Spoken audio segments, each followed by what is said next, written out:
मित्रांनो, तुम्हाला अन्नद्रव्य व्यवस्थापनाविषयी मी तुमच्याशी थोडंसं सखोल चर्चा करण्याचा प्रयत्न करणार आहे. थोडं फास्ट घेणार आहे कारण वेळ जास्त झालेला आहे. काही स्लाइड तुम्हाला दाखवतो. हे अन्नद्रव्याचे कमतरतेचे लक्षण हळद आणि अद्रक दोन्ही पिकावरती आपण बोलतो आहोत. हळद आणि अद्रक पिकावरती अन्नद्रव्याची कमतरतेची लक्षणं कसे दिसतात हे थोडक्यात आपण तुम्हाला इमेजद्वारे दाखवतो. हे नत्र कमतरता आहे. जुने पानं पिवळे पडतात. कोणतेही शीर हिरवी राहत नाही. पूर्णतः शिरासहित पूर्ण पान तुमचं जर खालचं जुनं पिवळं पडलं तर समजायचं की ही नत्र कमतरता आहे. ही स्फुरत कमतरता आहे. थोडंसं असं तुमचा व्हायलेट कलरचा जो कलर पानावर डेव्हलप होतो, पानाची जी साईज आहे ती खालची थोडीशी छोटी राहते आणि सर्वात महत्वाची जी कडा आहे ती कडा सुद्धा नॉर्मल तुम्हाला करपल्यासारखी दिसते आणि जांभूळ आकाराचे चट्टे तुम्हाला तुमच्या पानावरती जुन्या पानांवर दिसतात.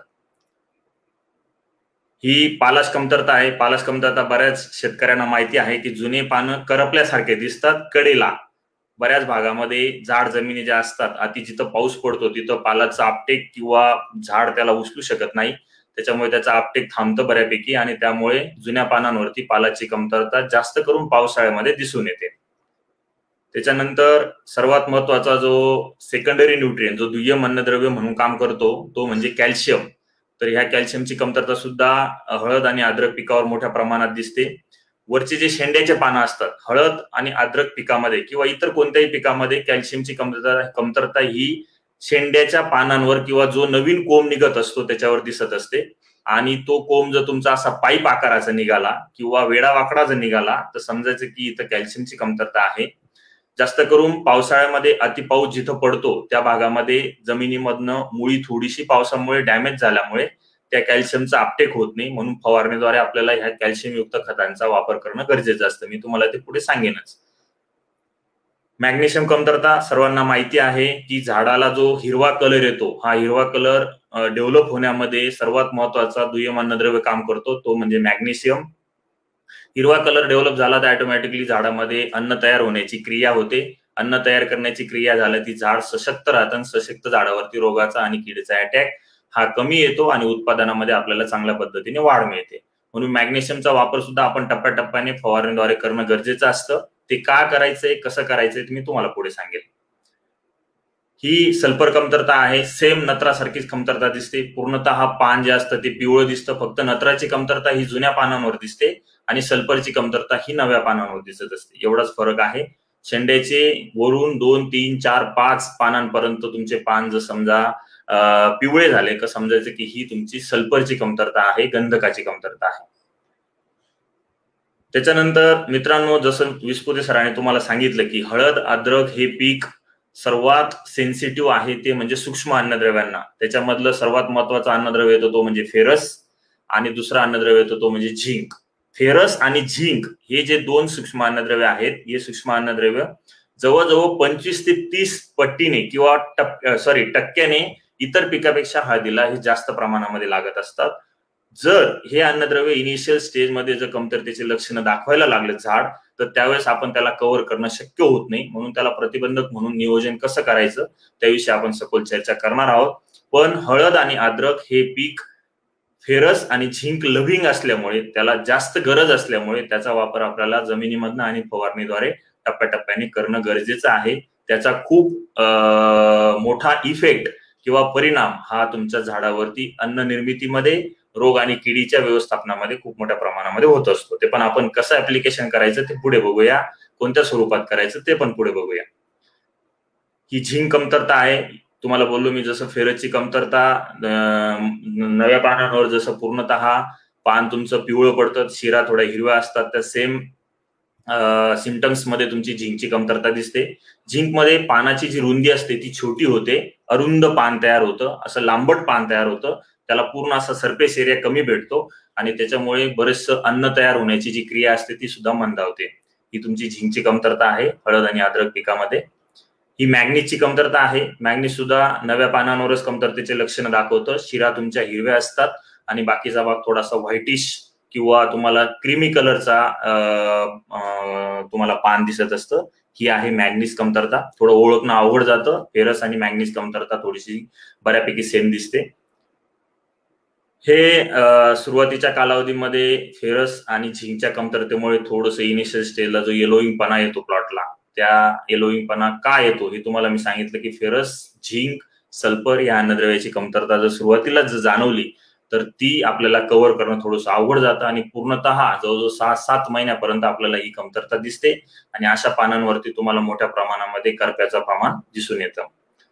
मित्रांनो, आता आपण ह्या सर्व व्यवस्थापनासाठी तुम्हाला मी विस्पुते सरांनी सखोल सांगितले की अन्नद्रव्याचं महत्व काय. मी त्याच्यावर आता पुन्हा पुन्हा बोलण्याचं टाळतो, डायरेक्टली विषयाला हात घालतो की बेसल डोस जो आहे, बेसल डोस म्हणजे लागवडीच्या अगोदर आपण जो बेड बनवणार आहे, ड्रीप इरिगेशन वरती तुमची लागवड असेल हळद अद्रकची किंवा फ्लड इरिगेशन वरती असेल, दोन्हीही सिस्टीम मध्ये तुम्हाला बेसल डोस मध्ये न्यूट्रिएंट मॅनेजमेंट करणं, ऍप्लिकेशन करणं गरजेचं आहे.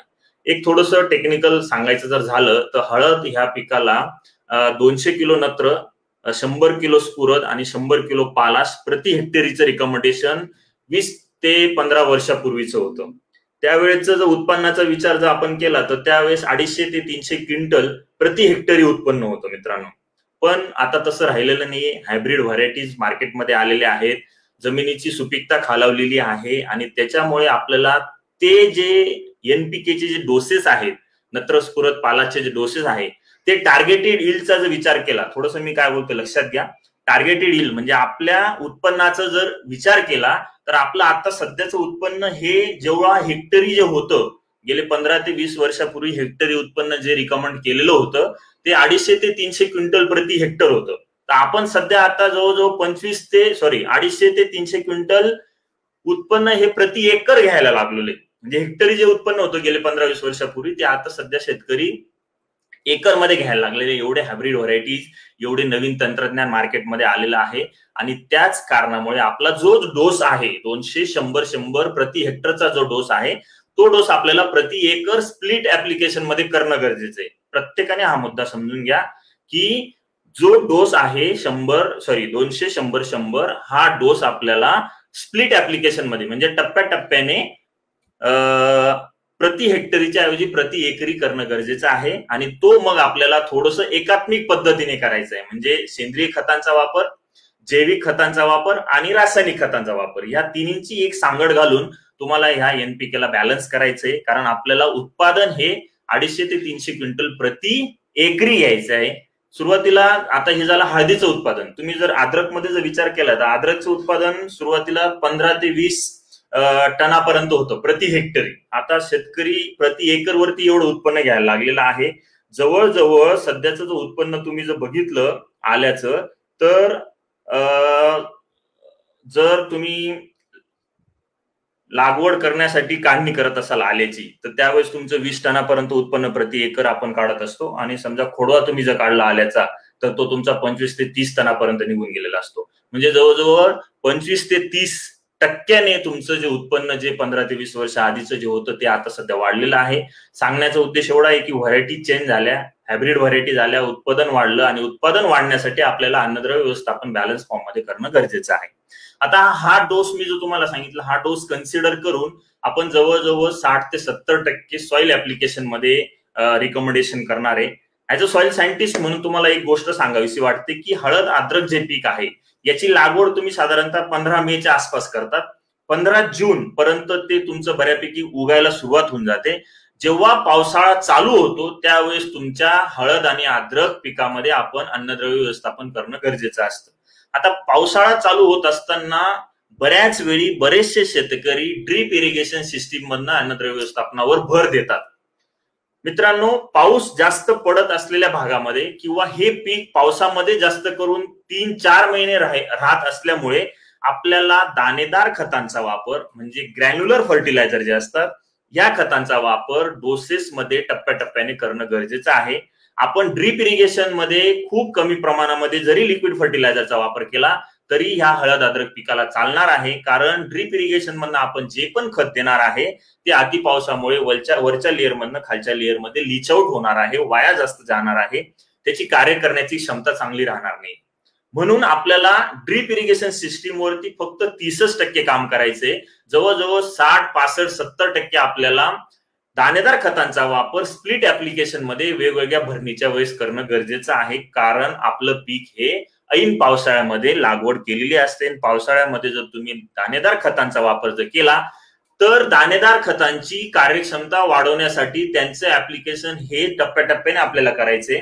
अति पावसामुळे त्यांची लिचिंग लॉसेस जे आहे, म्हणजे पाण्याद्वारे वाहून जाण्याची जी गुणधर्म आहे ती खूप कमी असतात. ते पाण्याद्वारे वाहून जात नाही, ते जमिनीला चिपकून राहतात, धरून राहतात आणि हळूहळू अन्नद्रव्य स्लोली ते जमिनीमध्ये रिलीज करत असतात, सोडत असतात.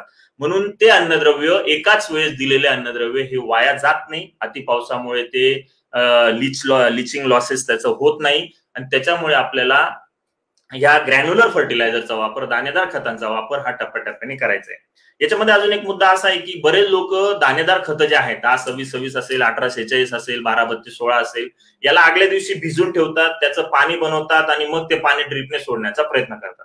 मित्रांनो, ह्या खतांची मॅन्युफॅक्चरिंग टेक्नॉलॉजी जी आहे, म्हणजे बनवण्याची जी पद्धत आहे, ही पद्धत स्लो रिलीज बेस आहे. म्हणजे त्याचा वापर केला तर ते खत एकदा टाकलं का तुम्हाला जवळजवळ 1.5-2 महिन्यापर्यंत हळूहळू अन्नद्रव्य सप्लाय करण्याचं काम करत असतं. ती जी प्रॉपर्टी आहे या दाणेदार खताची, ती प्रॉपर्टी घालू नका, त्याला भिजू नका, त्याला ड्रिपने सोडू नका. त्याचा वापर जमिनी आडच तुम्ही जेव्हा भरणी करणार किंवा बेसल डोसेस असेल त्याच्याद्वारे तुम्हाला करणं गरजेचं आहे. त्याच्यासाठी जिथं ड्रिप नाहीये किंवा जिथं ड्रिप आहे अशा दोन्ही ठिकाणी हळद आणि अद्रक पिकासाठी मी थोडासा समतोल अन्नद्रव्याचा बॅलन्स बेसल डोस मध्ये कसा करायचा ते देण्याचा प्रयत्न केलेला आहे. याच्यामध्ये जसं तुम्हाला विस्पुते सरांनी सांगितलं की चुनखडयुक्त जमिनीमध्ये हळद आणि अद्रकचं पिकाची लागवड शक्यतो टाळायची आहे. जर हळद आणि अद्रक पिकाची लागवड तुम्हाला चुनखडयुक्त जमिनीमध्ये करायची आहे तर त्याच्यासाठी तुम्हाला बेसल डोस मध्ये थोडेसे चेंजेस करावे लागतील. म्हणजे काय की समजा चुनखड तुमची 5% वरती आहे, जर तुम्ही माती परीक्षण केला असेल किंवा तुमच्या 1, 4, 5, 6 महिन्या वर्षाच्या 10 वर्षाच्या अनुभवानुसार तुम्हाला वाटतंय की माझ्या जमिनीमध्ये चुनखड आहे, माझी जी हळद आणि अद्रक आहे ती बऱ्यापैकी पिवळीच असते, तिला ग्रीनरी येत नाही, हिरवा कलर येत नाही, तर समजायचं की तुमच्या जमिनीमध्ये चुनखडीचं प्रमाण आहे. जे आपल्याला लक्षात येत नाही अशा जमिनीमध्ये single super phosphate basal dose मध्ये वापरणं तुम्हाला टाळायचंय. अशा जमिनीमध्ये, ज्या जमिनीमध्ये चुनखडीचं प्रमाण आहे, जी जमीन खूप जास्त पीएच असलेली जमीन आहे, अल्कलाईन जमीन आहे, अशा जमिनीमध्ये तुम्हाला अमोनिकल फॉर्म मधला जो पण खताचा डोस आहे त्याचा वापर बेसल डोस मध्ये करणं गरजेचं आहे. आता अमोनिकल फॉर्म मध्ये आपल्याकडे फॉस्फरस युक्त खत एकदम बेस्ट आहे, ते म्हणजे डीएपी, डाय अमोनियम फॉस्फेट. अमोनिकल फॉर्म मधला नायट्रोजन पण भेटतो, जो अति पावसामुळे लीच आउट होत नाही. तुम्ही युरियाचं ऍप्लिकेशन केलं तर ते लीच आउट जास्त होतं. अमोनिकल फॉर्म मधल्या खताचा वापर केला तर ते लीच आउट जास्त होत नाही. म्हणून डीएपीचा वापर तुम्हाला प्रति एकरी, मी इथून जे बोलणार आहे ते प्रति एकरी बोलणार आहे, प्रति एकरी तुम्हाला साधारणतः 1.5 बॅग म्हणजे 75 किलो प्रति एकरी करायचे. बरेच लोक 10-26-26 एक बॅग, 18-46 एक बॅग, सुपर फॉस्फेट 2 बॅग असे बरेचसे कॉम्बिनेशन करतात. मित्रांनो, रासायनिक खताला प्रॉपर पद्धतीने सिलेक्ट करणं, प्रॉपर पद्धतीने ऍप्लिकेशन करणं, प्रॉपर पद्धतीने त्याचा डोस ठरवणं हे अत्यंत गरजेचं असतं. तेव्हाच तुमचं दिलेलं रासायनिक खताची कार्यक्षमता वाढते. आपण 10 खत टाकले याला महत्व नाहीये, दिलेलं खत झाडाने किती चांगल्या पद्धतीने उचललं त्याच्यासाठी आपण काय प्रयत्न केले याला खूप महत्व आहे. आणि सध्या वाढत्या खतांच्या किमतीनुसार आपल्याला ते दिलेलं खताची कार्यक्षमता कशी वाढवता येईल याच्याकडे लक्ष देणं अत्यंत गरजेचं आहे. त्याच्यासाठी तुम्हाला जे शेणखत रिकमेंड केलं आहे, विस्पुते सरांनी सांगितलं की तुम्हाला शेणखताचा वापर साधारणतः 8 ते 10 टन प्रति एकरी करणं गरजेचं आहे. नाही एवढं शक्य झालं तर 5 ते 6 टनापर्यंत तरी तुम्हाला प्रति एकरी शेणखताचा वापर करायचा आहे. याच्यामध्ये त्यांनी एक पॉईंट सांगितला की चांगलं कुजलेलं शेणखत तुम्हाला वापरायचं. याच्या मागे कारण आहे मित्रांनो, ओलं शेणखत जर तुम्ही जमिनीमध्ये वापरलं तर जमिनीमध्ये जे बुरशीजन्य रोग आहेत या बुरशीजन्य रोगाचं प्रमाण वाढतं आणि ऑटोमॅटिकली कंद कुजीचा प्रॉब्लेम हा अति मोठ्या प्रमाणामध्ये तुमच्या प्लॉटमध्ये येऊ शकतो किंवा येतो.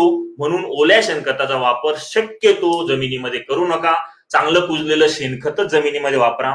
समजा तुम्हाला शेणखत दर वर्षाला टाकणं शक्य नाहीये किंवा उपलब्धतेचा थोडासा प्रॉब्लेम आहे तर आपल्या ऍग्रिसर्च उद्योग समूहाचं ओरिजिनो म्हणून एक ऑर्गॅनिक खत आहे, सेंद्रिय खत आहे, जे की तुमचं मशरूम आणि प्रोटीन बेस मटेरियल पासून तयार केलेलं आहे. मशरूम जे बनवलं जातं, मशरूम तयार होतं, ते मशरूम तयार करण्यासाठी खाली तुम्हाला बेड बनवावं लागतात आणि त्या बेडमध्ये वेगवेगळ्या प्रकारचं सोयाबीनचं हस, त्याच्यानंतर गव्हाचा हस, तांदळाचा जे रॉ हस असतो तो, त्याच्यानंतर जिप्समचा वापर असतो, त्याच्यानंतर चांगल्या कुजलेल्या शेणखताचा वापर असतो. असं पूर्ण मटेरियल त्या बेडमध्ये भरलं जातं आणि मग ते मशरूम कल्टिवेट केलं जातं. त्याचं हार्वेस्टिंग झालं म्हणजे त्याची काढणी झाली की काढणी झाल्यानंतर जे 2 नंबरचा माल, खराब माल तो त्या बेडमध्ये असतो. तो माल आणि त्याबरोबर त्याला जे खतं ऍप्लिकेशन केलेले आहे ते जे सर्व कंपोस्ट याच्यावरती जवळजवळ 3 ते 3.5 महिने बॅक्टेरियांची डिकम्पोजिशन प्रोसेस होते, त्याला कुजवलं जातं आणि त्याच्यावरती काही बायो फर्टिलायझर जसे की phosphate solubilising bacteria, potash mobilising bacteria, nitrogen स्थिरीकरण करणारे बॅक्टेरिया, या बॅक्टेरियांचा फवारणीद्वारे ह्या खतावरती वापर केला जातो आणि हे खत तुम्हाला 100% ऑर्गॅनिक आणि सर्वात महत्वाचं सिटी कंपोस्ट नसलेलं खत तुमच्यासाठी ऍग्रिसर्च उद्योग समूहाने उपलब्ध करून दिलेलं आहे. त्याचं नाव आहे ओरिजिनो. साधारणतः प्रति एकरी तुम्हाला सुरुवातीला बेसल डोस मध्ये 500 किलो ओरिजिनोचा वापर करायचा आहे. हे ओरिजिनो जर तुम्ही 500 किलो कोणत्याही रासायनिक खताबरोबर जर वापरलं, समजा तुम्ही रासायनिक खताची 1.5 बॅग घेतली, त्याच्याबरोबर तुमचं पोटॅश घेतलं साधारणतः 50 किलो, हे जे कॉम्बिनेशन आहे ह्या कॉम्बिनेशन बरोबर जर तुम्ही समजा हे जे मी तुम्हाला ओरिजिनो रिकमेंड केलं, या ओरिजिनो बरोबर ओरिजिनो मधलं तुम्ही 200 किलो 150 किलो जे खत आहे त्या खताबरोबर जर हे रासायनिक खत मिक्स केलं, एकजीव केलं, तर तुम्ही हे जे 75 किलो जे डीएपी देताय त्याला त्या सेंद्रिय घटकाचं चिलेशन होतं. चिलेशन झाल्यामुळे तुम्ही दिलेलं जे रासायनिक खत आहे ते जास्त वाया जात नाही, ते त्याची अवेलेबिलिटी त्याची उपलब्धता आहे ते वाढवतं. म्हणून रासायनिक खताची कार्यक्षमता जर तुम्हाला वाढवायची असेल तर तुम्हाला मी सुरुवातीपासून सांगत आलेलो आहे, बरेच जण मला डबल टिबल ऐकत आलेले की तुम्हाला रासायनिक खताची कार्यक्षमता वाढवायची, ऊस असेल, हळद असेल, आलं असेल तर त्या रासायनिक खताला सेंद्रिय खताची जोड द्या. सेंद्रिय खताबरोबर जर रासायनिक खत तुम्ही मिक्स करून टाकलं तर त्या रासायनिक खताची कार्यक्षमता 15 ते 20% वाढते मित्रांनो. आणि 15 ते 20% जमिनीमध्ये कार्यक्षमता वाढली तर ऑटोमॅटिकली तुमच्या खर्चामध्ये बचत होते. आपला जो डोस होता तो मी 2 बॅग प्रति एकरचा लिहिलेला होता. ओरिजिनो युक्त टाकल्यामुळे आपण अर्धी बॅग म्हणजे 25-30 किलो खत हे कमी देऊन सुद्धा आपल्या जमिनीची सुपीकता टिकवून चांगल्या पद्धतीने त्या बेसल डोसला बॅलन्स करू शकतो. अशा पद्धतीने 1.5 बॅग तुमचं डीएपी, त्याच्याबरोबर पोटॅश, बरेच लोक 10-26-26 वापरतात, बरेच लोक 12-32-16 वापरतात. हे जे कॉम्प्लेक्स फर्टिलायझर आहेत म्हणजे जे तिन्ही अन्नद्रव्य एकत्र असलेले खत आहे याचा वापर तुम्ही दुसऱ्या आणि तिसऱ्या डोस मध्ये करणं गरजेचं आहे. शक्यतो बेसल डोस मध्ये डीएपीचा वापर करा. डीएपी हे अमोनिकल बेस असल्यामुळे ह्या ज्या जास्त पाणी धरून ठेवणाऱ्या जमिनी, चुनखड जमिनी, अशा ज्या जमिनी आहेत या जमिनीमध्ये त्याचा चांगल्या पद्धतीने रिस्पॉन्स भेटत असतो.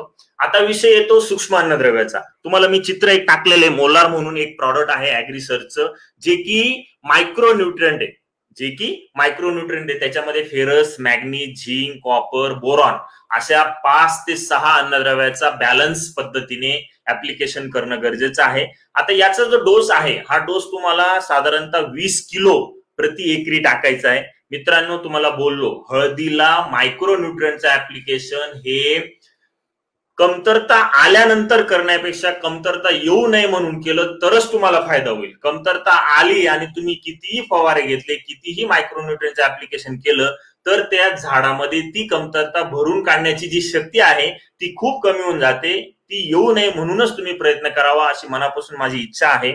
म्हणून बेसल डोस मध्ये हळद अद्रक पिकाला फेरस आणि झिंकची गरज खूप मोठ्या प्रमाणात असल्यामुळे तुम्हाला बेसल डोस मध्ये कमीत कमी 20 किलो मोलार म्हणून जे मायक्रोन्यूट्रिएंट आहे किंवा व्हाईट गोल्ड म्हणून जे मायक्रोन्यूट्रिएंट मार्केटमध्ये भेटतं, जे 25 किलोची एक बॅग येते ते, किंवा 20 किलो मोलार असं कॉम्बिनेशन तुम्ही बेसल डोस मध्ये टाकायचंय.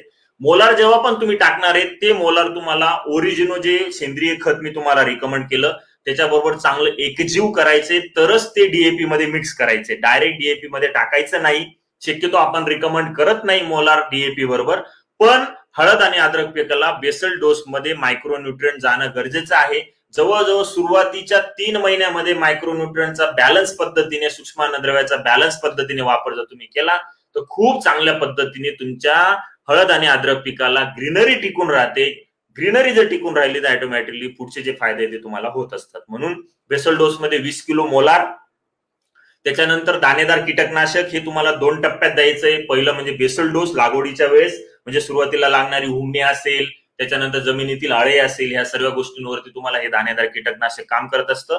4 किलो प्रति एकरचा डोस करायचा. त्याच्यामध्ये तुम्ही फर्टेरा एक रिकमेंड करू शकतो मी, आणि किंवा अल्ट्रा रिजेंट म्हणून एक येतं ते पण तुम्ही इथं वापरू शकता, ज्याच्यामध्ये फिप्रोनिल म्हणून घटक आहे आणि इमिडा असं कॉम्बिनेशन आहे, तर ते सुद्धा तुम्ही इथं वापरू शकता. असं दाणेदार कीटकनाशक मोलार 20 किलो हे कॉम्बिनेशन, त्याच्याबरोबर ओरिजिनो, अशा पद्धतीने जर तुम्ही जो डोस बनवला आणि तो डोस जर चांगला बेडमध्ये भरला आणि वरून माती ऍड केला, सर्वात महत्वाचं माती ऍड केला आणि मग जर लागवड केली तर तुम्हाला चांगल्या पद्धतीने उगवण क्षमता सुद्धा त्याची वाढलेली दिसते आणि इनिशियली स्टेजला जे फुटवे निघतात ते फुटवे सुद्धा तुम्हाला चांगले हिरवेगार निघताना दिसतात आणि तुमची जी इनिशियल स्टेज मध्ये सुरुवातीच्या कालावधीमधली जी फेरस कमतरता आहे ते सुद्धा तुम्हाला एवढी दिसून येत नाही. ठीक आहे, अशा पद्धतीने बेसल डोस, ज्याचं ड्रीप नाहीये, ज्याचं ड्रीप आहे, अशा दोन्हींसाठी तुम्हाला इथं रिकमेंड केलेलं आहे.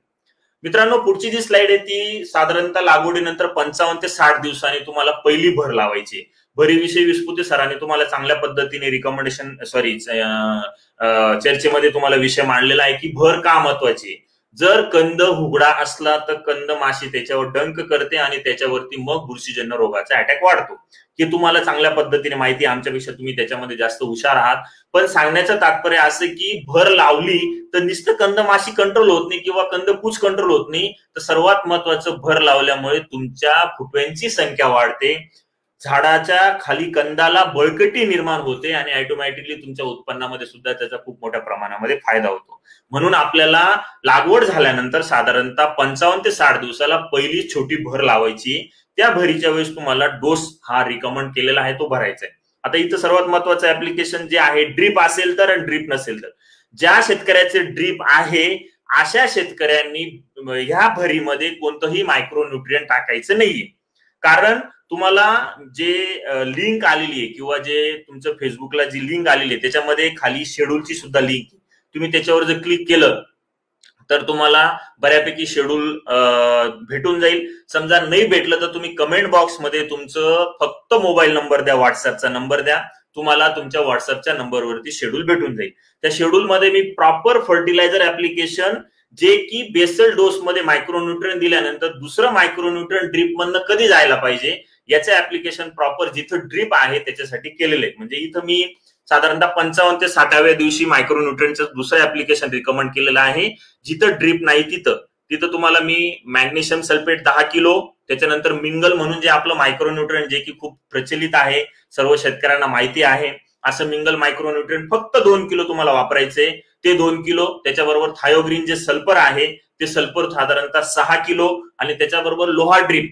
आता मित्रांनो, लोहा ड्रीप हे जे ऍग्रिसर्चचं जे प्रॉडक्ट आहे याच्यामध्ये तुम्हाला फेरस पण भेटणार आहे आणि झिंक पण भेटणार आहे. असे दोन्ही अन्नद्रव्य तुम्हाला एक्स्ट्रा जे पाहिजे पिकाला, कारण मी तुम्हाला बोललो इतर पिकापेक्षा 25% हळद आणि अद्रक पिकाला फेरस आणि झिंकची गरज ही जास्त असते आणि त्याचा वापर तुम्हाला पहिले 3 महिने म्हणजे सुरुवातीला बेसल डोस, नंतर साधारणतः 60-65 दिवस आणि 90-95 दिवसापर्यंत अशा 3 स्प्लिट डोस मध्ये तुम्ही जर प्रॉपर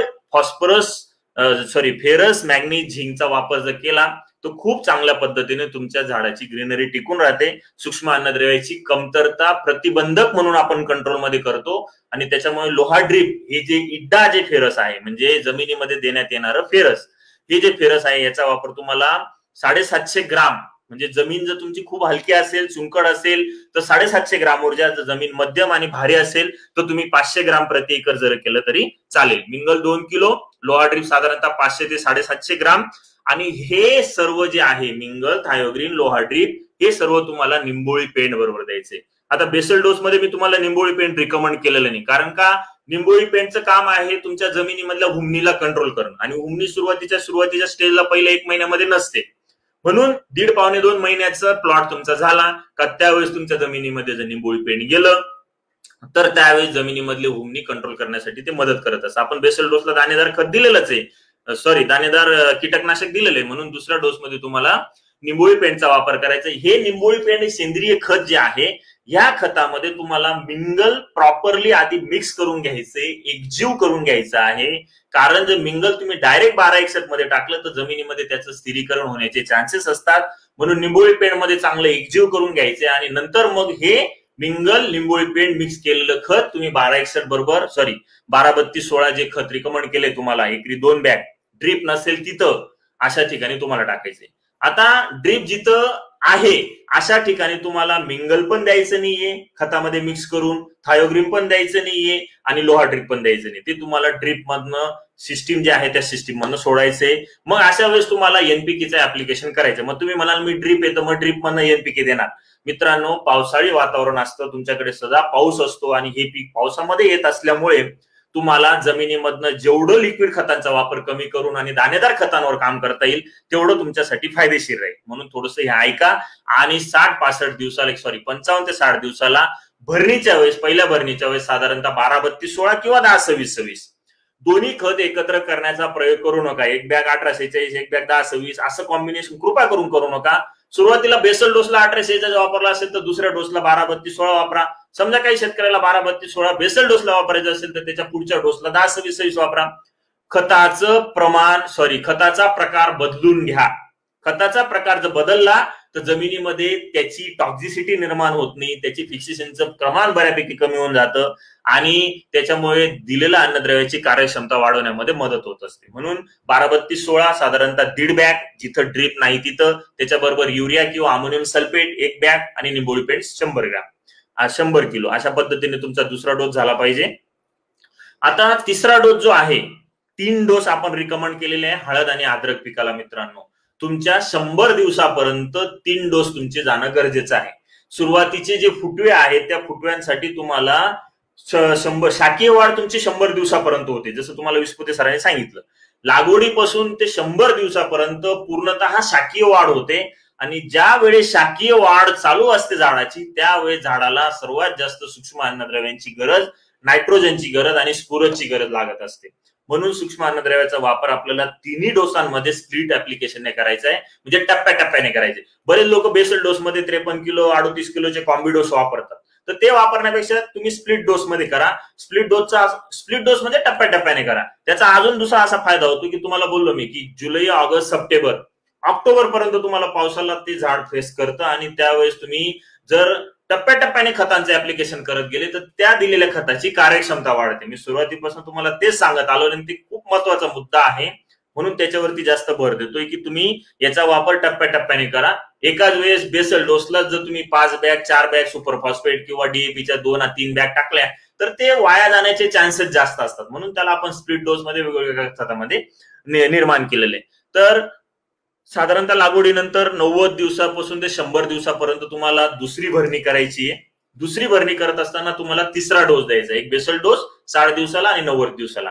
तर तिसरा डोस जेव्हा तुम्ही देता जमिनीमध्ये त्यावेळेस तुम्हाला ओरिजिनो जे खत मी तुम्हाला सुरुवातीला रिकमेंड केलं, बेसल डोस मध्ये 500 किलो साधारणतः आणि 90 ते 100 दिवसाच्या आसपास 500 किलो असं सेंद्रिय खत हे तुमचं त्याला आपण भर खत म्हणतो. भर खत म्हणजे जास्त प्रमाणामध्ये जमिनीमध्ये देणं गरजेचं आहे. म्हणून जिथं तुम्ही 5-6 टन शेणखत वापरता, जर शेणखत नसेल किंवा शेणखताला जर तुम्ही पर्याय शोधत असाल तर कमीत कमी हळद अद्रक पिकाला, जे 8-9 महिन्याचं पीक तुमचं पूर्ण अन्नद्रव्य घेत असतं, अशा पिकाला कमीत कमी 1 टन तुमचं ओरिजिनो जायला पाहिजे. आता ओरिजिनो वापरत असताना सुद्धा एकाच वेळेस 1 टन वापरू नका. रिकमेंडेशन मी काय केले, बेसल डोसला 500 किलो आणि साधारणतः 100 दिवसाच्या आसपास म्हणजे 3 महिन्यानंतर तुम्ही जो दुसरी भर लावतात त्यावेळेस परत 500 किलो असं जर तुम्ही ऍप्लिकेशन करण्याचा प्रयत्न केला तर सेंद्रिय खताचं महत्व तुम्हाला सांगण्याची गरज नाही. जमिनीची सुपीकता वाढणार, दिलेल्या अन्नद्रव्याची अवेलेबिलिटी वाढणार, जमिनीमधील सूक्ष्म अन्नद्रव्यांची अवेलेबिलिटी वाढणार, सूक्ष्म जीवांची संख्या वाढणार, सेंद्रिय कर्बाचं प्रमाण वाढणार. हे सर्व व्यवस्थित जर झालं तर जमिनीमधली बुरशी आणि किडीचं प्रमाण ऑटोमॅटिकली कमी होणार.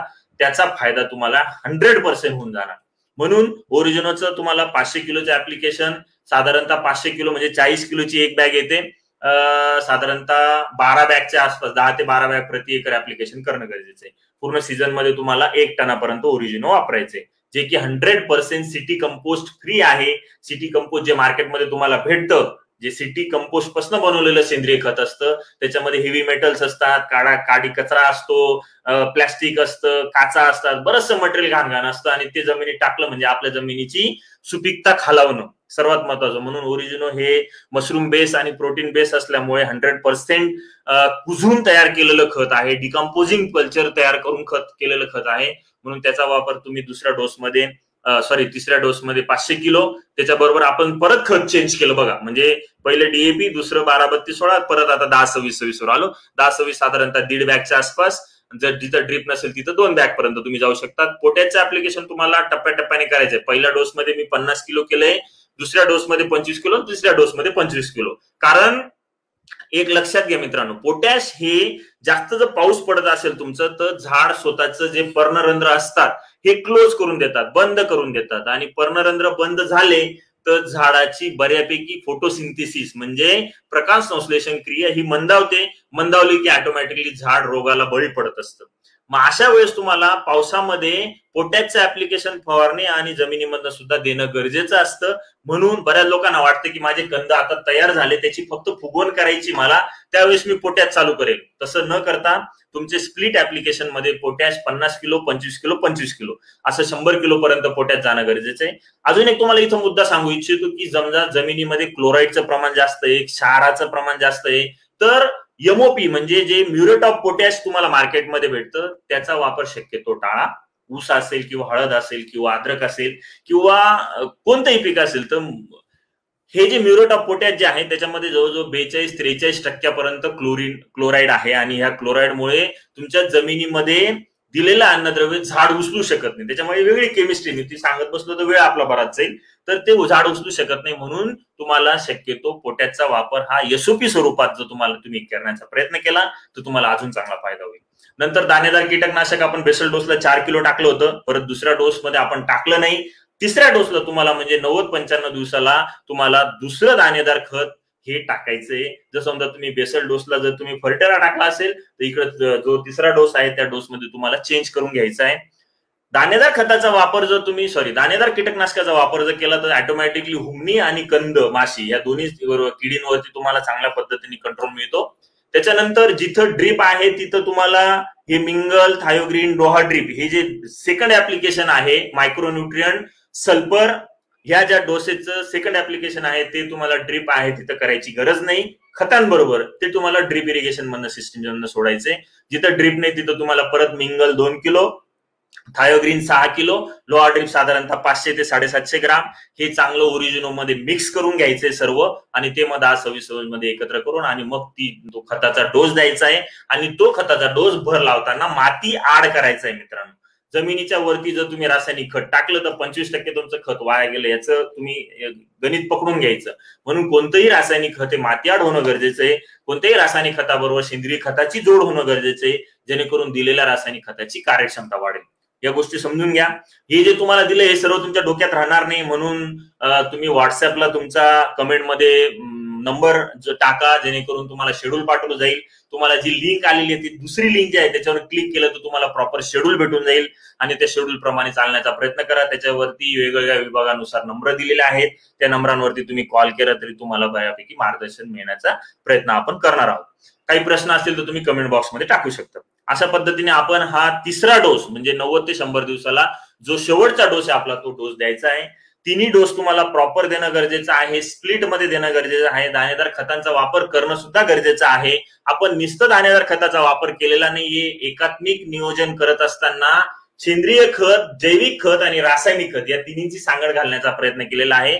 तेव्हा आपण कुठेतरी 250-300 क्विंटल प्रति एकर या टार्गेटेड यील्ड पर्यंत पोहोचू शकू, चांगलं उत्पन्न आपण घेऊ शकू. येतं लक्षात? ठीक आहे, आता आपण थोडंसं पुढे जाऊ. आता आळवणीद्वारे थोडस तुम्हाला मी 1-2 गोष्टी सांगू इच्छितो. तुम्हाला कंद बीज प्रक्रियेमध्ये विस्पुते सरांनी रासायनिक बीज प्रक्रियेविषयी चर्चा केलेली आहे. रासायनिक बीज प्रक्रियेमध्ये तुम्ही केमिकलचा वापर केलेला आहे. बरेच लोक काय करतात, केमिकल बीज प्रक्रिया 2 दिवस अगोदर करतात आणि जैविक बीज प्रक्रिया लगेच लागवडीच्या वेळेस करतात आणि त्याचं ऍप्लिकेशन करत असतात.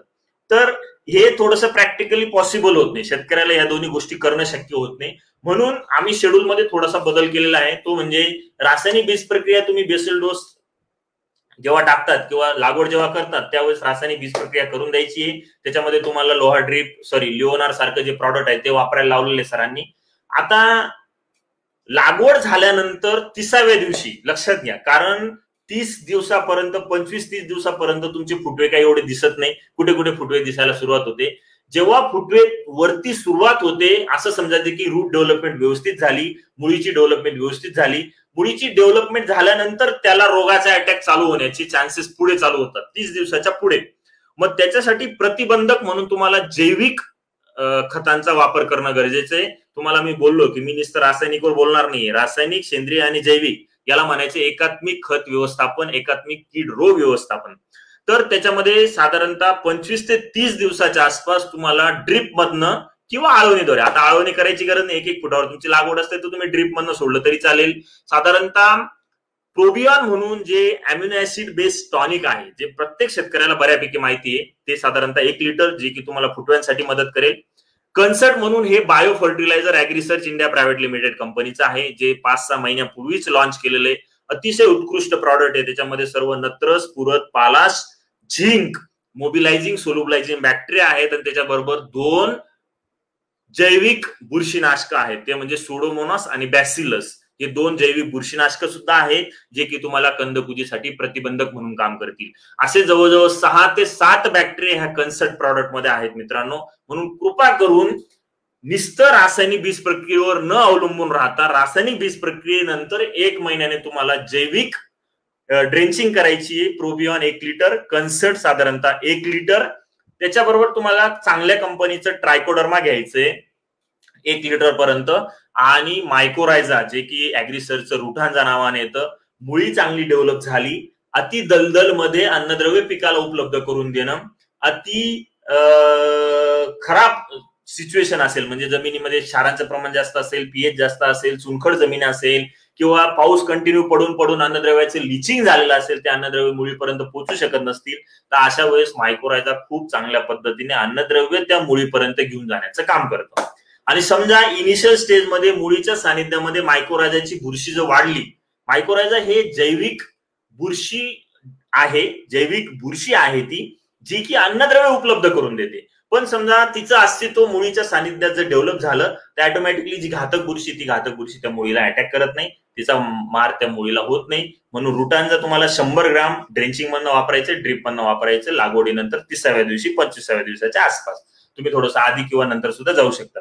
नंतर साधारणतः लागवडीनंतर 45 आणि 90 अशा 2 ऍप्लिकेशन मध्ये तुम्हाला लिओनार साधारणतः 500 ग्राम, त्याच्यानंतर 1261 3 किलो, आणि त्याच्याबरोबर तुमचं एखादं कीटकनाशक तुम्हाला सोडायचं असेल, किंवा तुम्ही जैविक बीज प्रक्रिया रासायनिक बीज प्रक्रिया किंवा जैविक बीज प्रक्रिया तुम्ही केली नसेल तर तुम्ही इथं गरजेनुसार बुरशीनाशक आणि कीटकनाशक फुगणीसाठी किंवा कंदकुजीसाठी इथं देऊ शकतात. जर समजा तुम्ही प्रोबियॉन, कन्सर्ट, ट्रायकोडर्माचं ऍप्लिकेशन केलं तर तुम्ही फक्त 1261 आणि लिओनारचं ऍप्लिकेशन तुम्हाला 45 दिवसाला आणि 90 दिवसाला करायचे. येथे लक्षात, ह्या पद्धतीने प्रोबियॉन, कन्सर्ट आणि ट्रायकोडर्मा रुटांजा हे जे कॉम्बिनेशन आहे, हे कॉम्बिनेशनचा प्रॉपर वापर तुम्हाला करणं गरजेचं आहे. आता ड्रिप मधनं मी तुम्हाला जे ऍप्लिकेशन सांगणार आहे हे काही प्रत्येकाला लक्षात राहणार नाहीये, त्याच्यामुळे तुम्हाला जर शेड्यूल पाहिजे असेल तर शेड्यूल विषयी मी तुम्हाला बोललो की तुम्ही तुमच्या कमेंट बॉक्समध्ये नंबर टाका, तुम्हाला आपल्या कंपनीचे प्रतिनिधी शेड्यूल टाकतील. त्या शेड्यूल मध्ये सर्व जे मी तुम्हाला बोलतोय ते सर्व तिथं देण्याचा प्रयत्न केलेला आहे. प्रॉपर स्टेज नुसार काय काय द्यायला पाहिजे ते सुद्धा दिलेलं आहे. कॅल्शियम नायट्रेटचा वापर, आता तुम्ही लिक्विड खताचं शेड्यूल मधलं जर कॅल्क्युलेशन केलं तर साधारणतः 13-13चं ऍप्लिकेशन 8 ते 10 किलो पर्यंत केलेले प्रति एकरी. त्याच्यानंतर 12 फक्त 4 ते 5 किलो पर्यंत केलेले प्रति एकरी. साधारणतः 13-045चं ऍप्लिकेशन 7-8 किलो पर्यंत केलेले प्रति एकरी. 052-34 आणि 0050 हे जे खतं आहेत, हे 2 या खतांचा वापर आपला 25 ते 30 किलो पर्यंत दोन्हींचा जातोय, पण बाकी 8-8, 10-10 किलो पर्यंत जातोय. एवढ्या कमी क्वांटिटीमध्ये तुम्हाला ड्रिप इरिगेशन, NPK जे रासायनिक खतं आहेत त्याचा वापर तुम्हाला टप्प्याटप्प्याने करणं गरजेचं आहे. त्याच्यामध्ये मी तुम्हाला बोललो, जिथं ड्रिप नाही तिथं तुम्हाला जे डोसेस आहेत ते तुम्हाला दिलेले आहेत त्या पद्धतीने मॅनेज करा. जिथं ड्रिप आहे तिथं आपण थोडेसे रासायनिक खताचे डोसेस कमी केलेले आहेत, आणि जे मी तुम्हाला मायक्रोन्यूट्रियन आणि सल्फरयुक्त खत जे सांगितले होते थायोग्रीन, त्याचा वापर आपण ड्रिप मधनं करणार आहोत. मित्रांनो, हे जे थायोग्रीन जे सल्फर आहे हे 100% ड्रिप मधनं जाणारं खत आहे.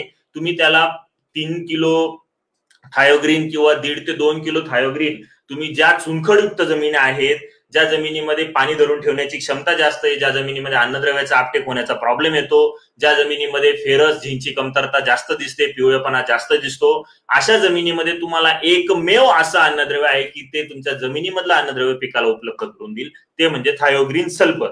बऱ्याच शेतकऱ्यांना माहिती आहे तुम्ही ड्रीप मधनं एकमेव असं खत आहे की ते तुम्ही ड्रीप मधनं कोणतंही ड्रीप चोकअप न होता देऊ शकतात.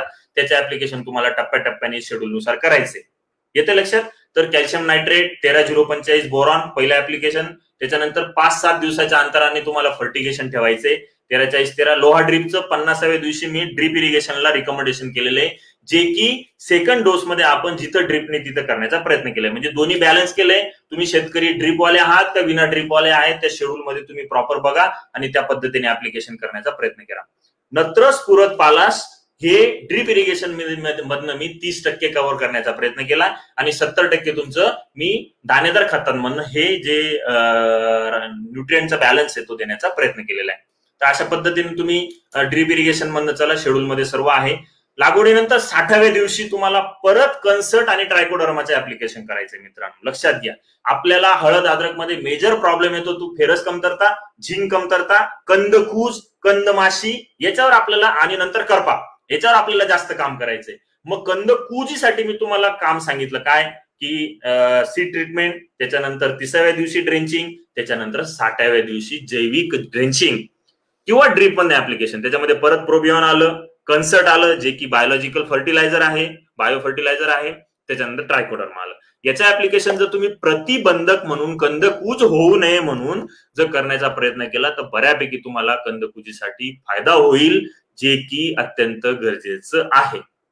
बरेच लोक कंदकुज व्हायला लागली का मग जमिनीमध्ये 22 सोडा, रोको सोडा, एलिएट सोडा, संचार सोडा, काय काय नाही, टिल्ट सोडा, काय काय नाही ते सोडतात आणि तुम्हाला कंट्रोल मिळत नाही.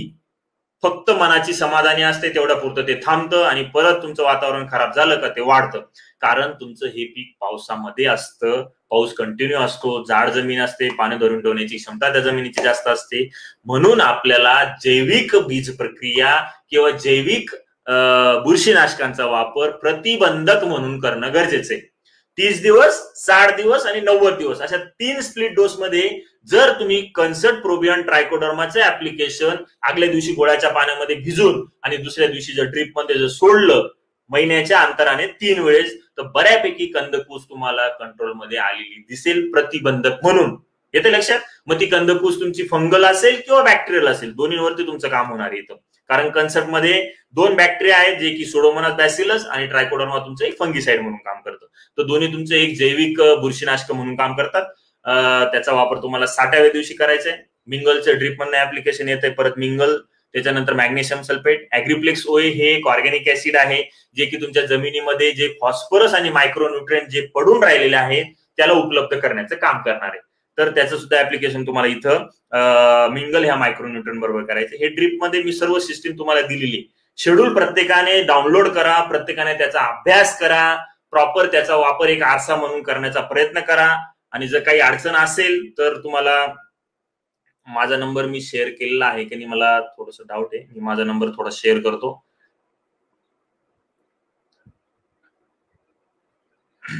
ओके, आता मी माझा नंबर पण शेअर केलेला आहे तुम्हाला, त्याच्यामुळे तुम्ही माझ्या नंबरवरती सुद्धा व्हॉट्सअप मधनं मेसेज करू शकता शेड्यूल विषयी, शेड्यूल पाहिजे असेल तर, किंवा तुमचा कमेंट बॉक्स मध्ये तुम्ही मेसेज करू शकता. कमेंट बॉक्स मध्ये तुम्हाला सुद्धा सर्व मेसेज केला तर तुम्हाला शेड्यूल भेटून जाईल. पण शेड्यूल एकदा बघा, त्याचा अभ्यास करा.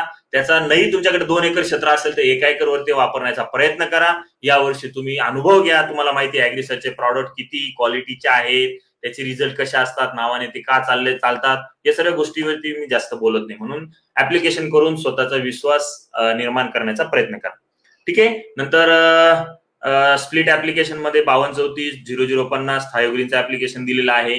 परत 80 दिवसाला 13-40-13 लोहा ड्रीपचं ऍप्लिकेशन आहे. लोहा ड्रीप ह्या खताचं ऍप्लिकेशन 500-500-750 ग्राम तुम्हाला दर महिन्याने करत राहायचंय. मायक्रोन्यूट्रिएंटला जो शेतकरी जपेल जमिनीमधनं आणि फवारणीमधनं, तो शेतकरी 100% हळद अद्रक मध्ये सक्सेस होईल. येते लक्षात? परत 90 दिवसाला मी बोललो 30-60-90 तुम्हाला परत एक जैविक कंदकुजीसाठी जैविक प्रक्रिया करायची आहे. ड्रीप मध्ये ऍप्लिकेशन करायचे. कन्सर्ट, रुटांचा जे मायक्रोरायझा आहे ते, आणि त्याच्याबरोबर ट्रायकोडर्मा ऍप्लिकेशन 90व्या दिवशी तुम्हाला करायचे. असे 3 ऍप्लिकेशन जर तुम्ही केले 30, 60, 90 आणि बेने प्रक्रियेमध्ये किंवा बीज प्रक्रियेमध्ये तुमचं रासायनिक बीज प्रक्रिया असं जर काम केलं तर बऱ्यापैकी आपण कंदकुजीवरती कंट्रोलमध्ये ट्रायकोडर्माच्या वापराने आणि कन्सर्टच्या वापरामध्ये करू शकतो. कन्सर्टमध्ये नुसतं बॅसिलस सोडून नाहीये, फॉस्फरस जो दिलेला आहे त्याला अवेलेबल करणारा अन्नद्रव्य आहे, बॅक्टेरिया आहे. पोटॅश जो दिलेला आहे जो गरजेचा आहे त्याला अवेलेबल करणारा बॅक्टेरिया आहे, नायट्रोजन स्थिरीकरण करणारा बॅक्टेरिया आहे आणि सर्वात महत्वाचं त्याच्यामध्ये झिंक जो की हळद पिकाला महत्वाचा आहे तो सुद्धा त्याच्यामध्ये देण्याचा प्रयत्न केलेला आहे. ओके, आता साधारणतः 95 दिवसाला परत मिंगलचं ऍप्लिकेशन जो तिसरा डोस आपण भरीचा दिलेला आहे तो ड्रीप असेल तर तुम्हाला इथं ड्रीप मधून तुम्हाला हे मिंगल द्यायचे, ड्रीप नसेल तर तुम्हाला दाणेदार खताबरोबर हे मिंगल द्यायचे. मिंगलचे तुमचे 2 ऍप्लिकेशन टप्प्याटप्प्याने गरजेचे आणि बेसल डोसला तुमचं मोलार मायक्रोन्यूट्रियन. ठीक आहे. नंतर साधारणतः 95 ते 100 दिवसानंतर तुम्हाला मिंगल किंवा मायक्रोन्यूट्रियन बेस्ड खतांचा वापर तुम्ही कमी बी केला तरी चालेल, कारण आपले 100 दिवसापर्यंत फुटव्यांची संख्या चालू असते, फुटवे निघत असतात आणि नवीन फुटवे जिथं निघतात तिथं मायक्रोन्यूट्रियनची गरज जास्त असते. तिथून पुढे तुम्हाला 0050 आणि 05234 हे कॉम्बिनेशन एन थोडा कमी, पी आणि के हे तुम्हाला 100 दिवसाच्या पुढे मेंटेन करायचंय. आणि पॅशन म्हणून पोटॅशियम शोनाइट मार्केटमध्ये भेटतं. आपलं खूप उत्कृष्ट क्वालिटीचं पॅशन नावाचं आपलं प्रॉडक्ट आहे. मार्केटमध्ये भरपूर पोटॅशियम शोनाइट भेटतील तुम्हाला, पण आपल्या प्रॉडक्ट सारखं क्वालिटीचं शोनाइट तुम्हाला भेटणार नाही. तुम्ही कम्पेअर करा. पॅशन म्हणून आहे त्याचं ऍप्लिकेशन तुम्हाला दर 15 दिवसातनं 3-3 किलो करायचं. म्हणजे लागवडीनंतर समजा तुम्ही 05234 3 किलो आणि 0050 3 किलो असं 6 किलोचं ऍप्लिकेशन एक आठवड्याला केलं तर पुढच्या आठवड्याला तुम्हाला 13-085 आणि त्याच्याबरोबर पॅशन असं कॉम्बिनेशन करून ऍप्लिकेशन करायचे. जास्तीत जास्त 5 किलो 6 किलो प्रति एकर प्रति आठवडाच फक्त फर्टिगेशन मधनं द्या. त्याच्यावरती खत देण्याचा प्रयत्न करू नका, जास्त खर्च वाढवू नका. मी तुम्हाला बोललो आपल्याला दाणेदारावर जास्त करून फर्टिगेशन वरती थोडस पावसाळी वातावरणामध्ये कमी काम करायचंय. त्याच्यानंतर सर्वात महत्वाचं 125 ते 130 दिवसाला थोडस बुस्टर म्हणून तिथं आपल्याला लोहा ड्रिपचं एक चौथं ऍप्लिकेशन करायचंय. साधारणतः 2 किलोचं पूर्ण सीझन मध्ये ऍप्लिकेशन तुमचं लोहा ड्रिपचं झालं पाहिजे, जे की स्पेशली हळद अद्रक साठी बनवलेली ग्रेड आहे आपल्या ऍग्रिसर्चची. खूप उत्कृष्ट तुम्हाला रिझल्ट भेटतील. जो फेरस आहे जो इड्डा स्वरूपात आहे जो की जमिनीमधनं 8.5-9 pH पर्यंत काम करतो तो लोहा ड्रिप मध्ये आहे. ऍग्रीप्लेक्स होय जे की फेरस झिंकला अवेलेबल करणार, फॉस्फरसला अवेलेबल करणार आणि त्याच्याबरोबर थोडासा युरिया.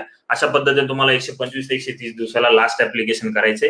आणि बाकी तुमचं फर्टिगेशन हे 200 दिवसापर्यंत तुमचं जमिनीमधनं जाणं गरजेचं आहे. 200 दिवसाच्या पुढे फर्टिगेशन गेलं नाही तरी चालेल, पण 200 दिवसापर्यंत स्फुरद आणि पालाश तुम्हाला थोडा बॅलन्स करत जाणं गरजेचं आहे. कारण आपण फक्त 100 दिवसापर्यंत दाणेदार खतं दिलेले, पुढच्या 100 दिवसामध्ये काय, तर मग अशा वेळेस तुम्हाला थोडं एनपीके फर्टिगेशन द्वारे देणं गरजेचं आहे. आणि आपण जिथं ड्रीप नाही तिथं आपण जो डोस दिलेला दाणेदाराचा शेवटचा तो थोडासा चांगला दिल्यामुळे तो बऱ्यापैकी तुमचा पुढे काम करत असतो. अशा पद्धतीने थोडं मॅनेजमेंट करा.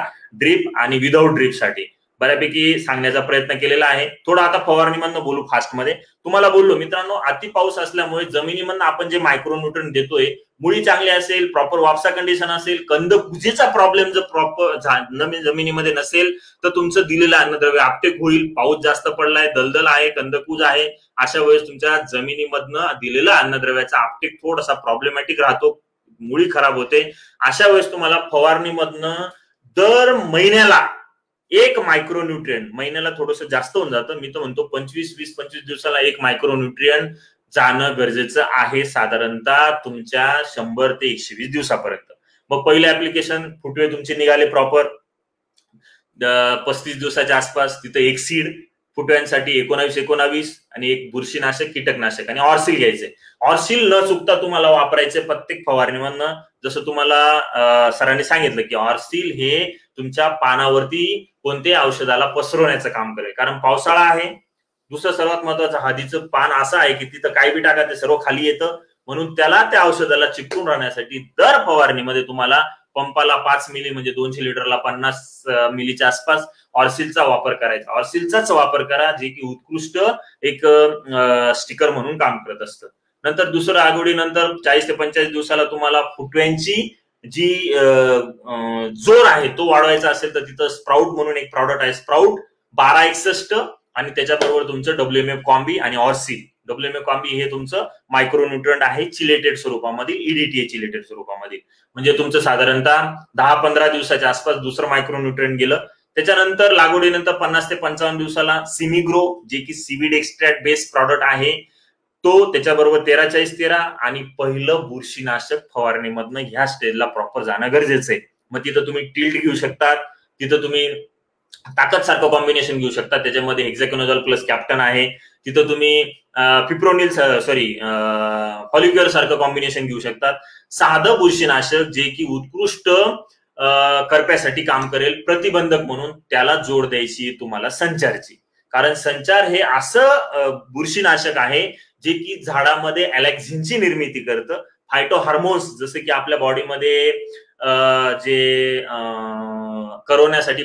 करोनाला फाईट करण्यासाठी काही आपण अँटीबॉडीज तयार केलेल्या आहेत किंवा तयार झालेल्या आहेत, तसं झाडामध्ये अँटी जे फंगल बेस्ड जे एन्झाईम्स काम करतात, त्या एन्झाईम्सला उत्तेजित करण्याचं काम, जे हार्मोन्स काम करतात त्याला उत्तेजित करण्याचं काम हा तुमचा संचार करणार आहे, जो की पावसाळी वातावरणामध्ये सुद्धा झाडामध्ये चांगल्या पद्धतीने आतमध्ये संचार करतो, पूर्ण पसरतो, वरच्या शेंड्यापासून तो खोडापर्यंत पूर्ण दोन्ही म्हणजे वरती पण जातो आणि खाली पण जातो. असं एकमेव बुरशीनाशक आहे की त्याची टू वे मोमेंट आहे. त्याला आम्ही इंग्लिशमध्ये म्हणतो की ऍक्रोपेटल ऍक्शन आणि बेसिपेटल ऍक्शन, हे दोन्ही ऍक्शन असलेलं हे बुरशीनाशक आहे.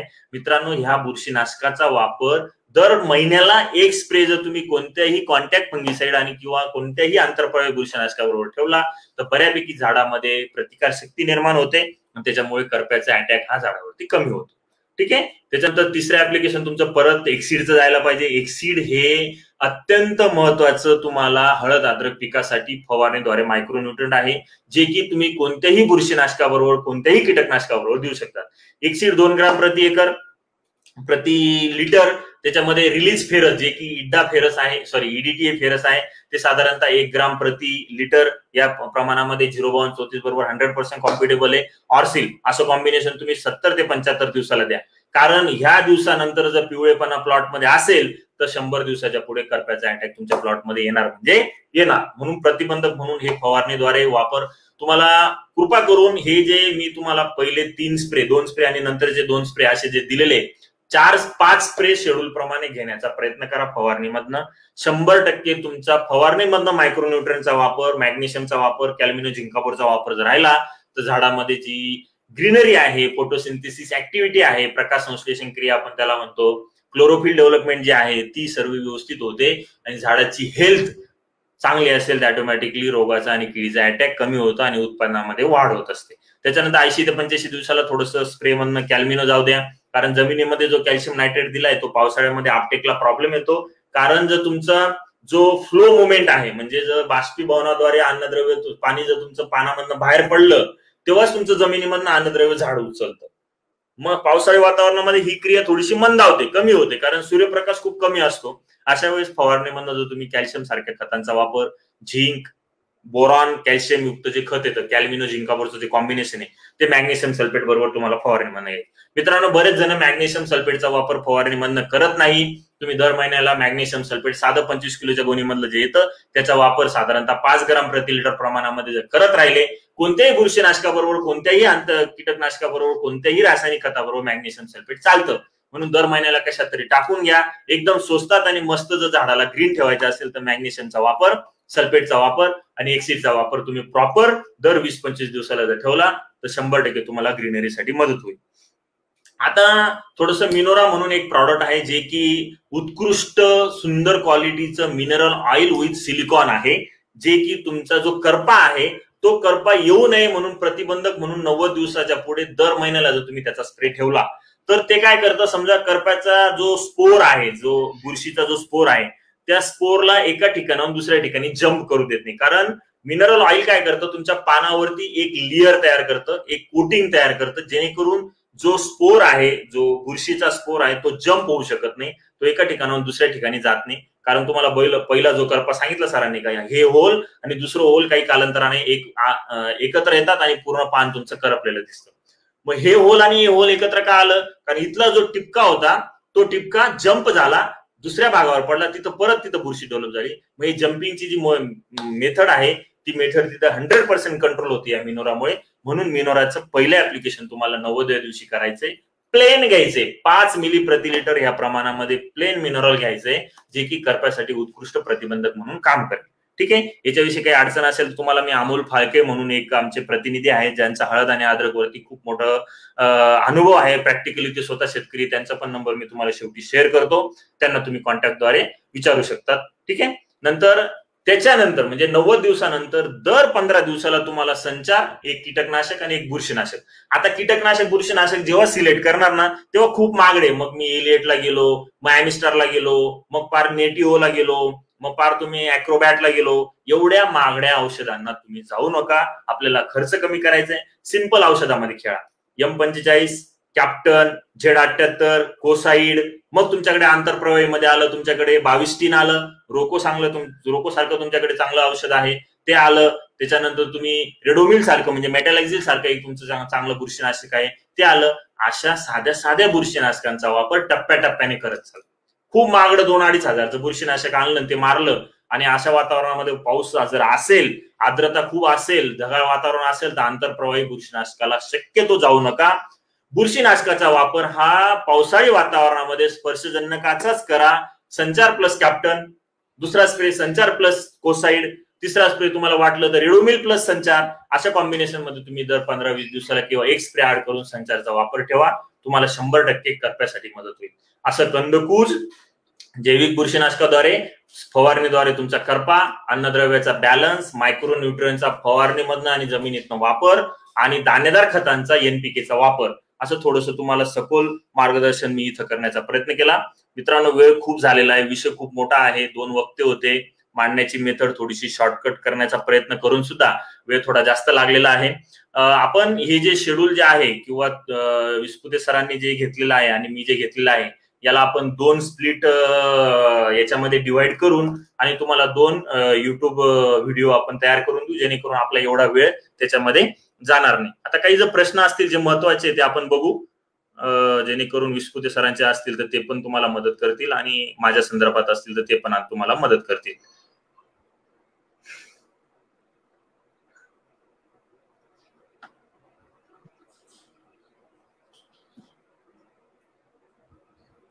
तुम्हाला बोललो मी, तुमचं जर काही अडचण असेल तर तुम्ही कमेंट बॉक्समध्ये नंबर टाका, किंवा तुम्हाला जर काही प्रश्न किंवा शेड्यूल पाहिजे असेल तर तुम्ही जो 7588015491 हा जो माझा नंबर आहे त्या नंबरवरती व्हॉट्सअपवर मेसेज करा. फोन करण्यापेक्षा मेसेज करा, जेणेकरून मी तुम्हाला ते शेड्यूल पाठवू शकेल.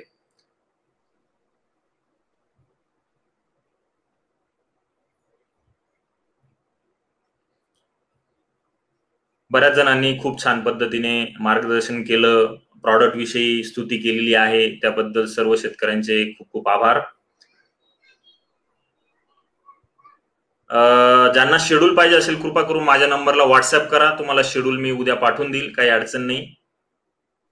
फोन करण्यापेक्षा शेड्यूल तुम्हाला मी व्हॉट्सअपला पाठवून देईल, काही अडचण नाही. फक्त माझा नंबर जो आहे तुम्हाला जो स्क्रोलिंगवर खाली दिसतोय त्या नंबरवर मेसेज करा, किंवा विस्पुते सरांच्या नंबरवर जरी मेसेज केला किंवा कमेंट बॉक्समध्ये तुम्ही तुमचा नंबर टाकला व्हॉट्सअपचा तरी तुम्हाला भेटून जाईल.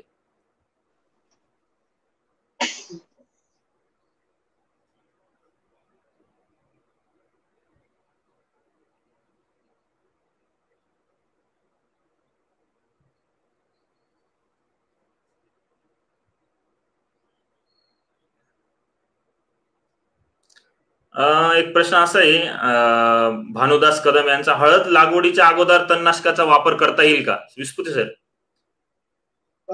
हळद लागवड करण्याच्या अगोदर करण्यापेक्षा हळद लागवड झाल्यानंतर तुम्हाला करायचं आहे. कारण अगोदर जर केला आणि नंतर जर हळद लागवड केली तर पुन्हा तुमच्या बेडवरती त्या मातीची चाळण होणार आहे. त्याच्यामुळे पूर्ण लागवड झाली की मग नंतर तुम्हाला बेडवर लागवड करायची. कारण अगोदर जर तुम्ही लागवडच्या अगोदर जर करणार तर मग तुम्ही त्याच्यावर काकर मारणार, परत खड्डा करून कंद टाकणार, पुन्हा माती त्याच्यावरती लोटणार, ती पुन्हा त्याच्यामध्ये तो माती जी आहे ती पुन्हा सळमिसळ होईल. त्याच्यामुळे लागवडी नंतरची शिफारस आहे, 2-3 दिवशी तुम्ही अॅट्राजिनचा वापर करू शकता. Okay, thank you. तणनाशक कोणतंही मारलं तर जमीन चाळली गेली नाही पाहिजे, जमीन हल्ली नाही पाहिजे, हा तणनाशक मारल्यानंतर रिझल्ट येण्यासाठी सर्वात महत्वाचा पॉईंट असतो. म्हणून लागवड झाली का बॅलन्स आपली जमीन हलत नाही, डिस्टर्ब होत नाही, त्याच्यामुळे लागवड झाल्यानंतर उगवण्याच्या अगोदर जे रिकमेंडेशन आहे त्या पद्धतीने तुम्ही स्प्रे करा. आले लावून 10 दिवस झाले आहे, कोणती आळवणी करावी? अमोल फाळकेंनी खाली दिलेला आहे, त्या पद्धतीने आळवणी करा.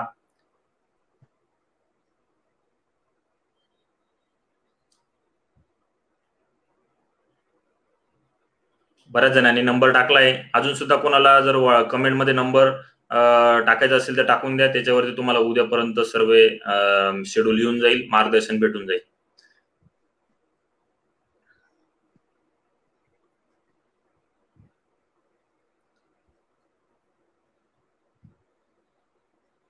डोस बालू भोये यांचा प्रश्न आहे, डोस ठिबक सिंचनाद्वारे कसे करावे?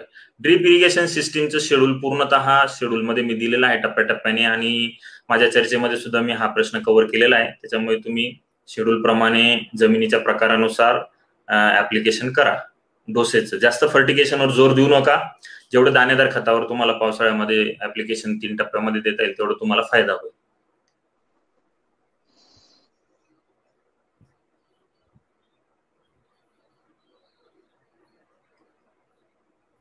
मनोहर पाटील म्हणताय, सर पपई बनाना काही वॉटर सोल्युबल सोबत दाणेदार फर्टिलायझरचे डोसेस द्यावे का? दाणेदार फर्टिलायझरचे डोसेस द्यावे का? पपई आणि बनानाचे सुद्धा शेड्यूल आपल्याकडे आहे, तर तुम्ही व्हॉट्सअपला मेसेज केला तर ते सुद्धा तुम्हाला पाठवतो. त्याच्यामध्ये बऱ्यापैकी खूप चांगल्या डोसेस ऍप्लिकेशन कसे करायचे ते दिलेले आहे.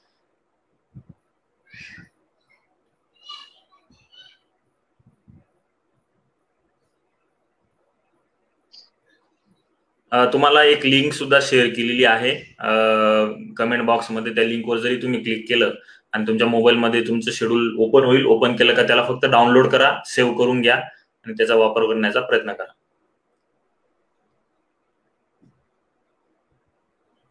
चलो, बऱ्यापैकी आपण प्रश्न पण कव्हर केले. सर्व विषय पॉइंट कव्हर झाल्यामुळे एवढे प्रश्न पण आपल्याला आलेले नाहीयेत. सर्व शेतकरी बांधवांचे परत एकदा खूप खूप आभार.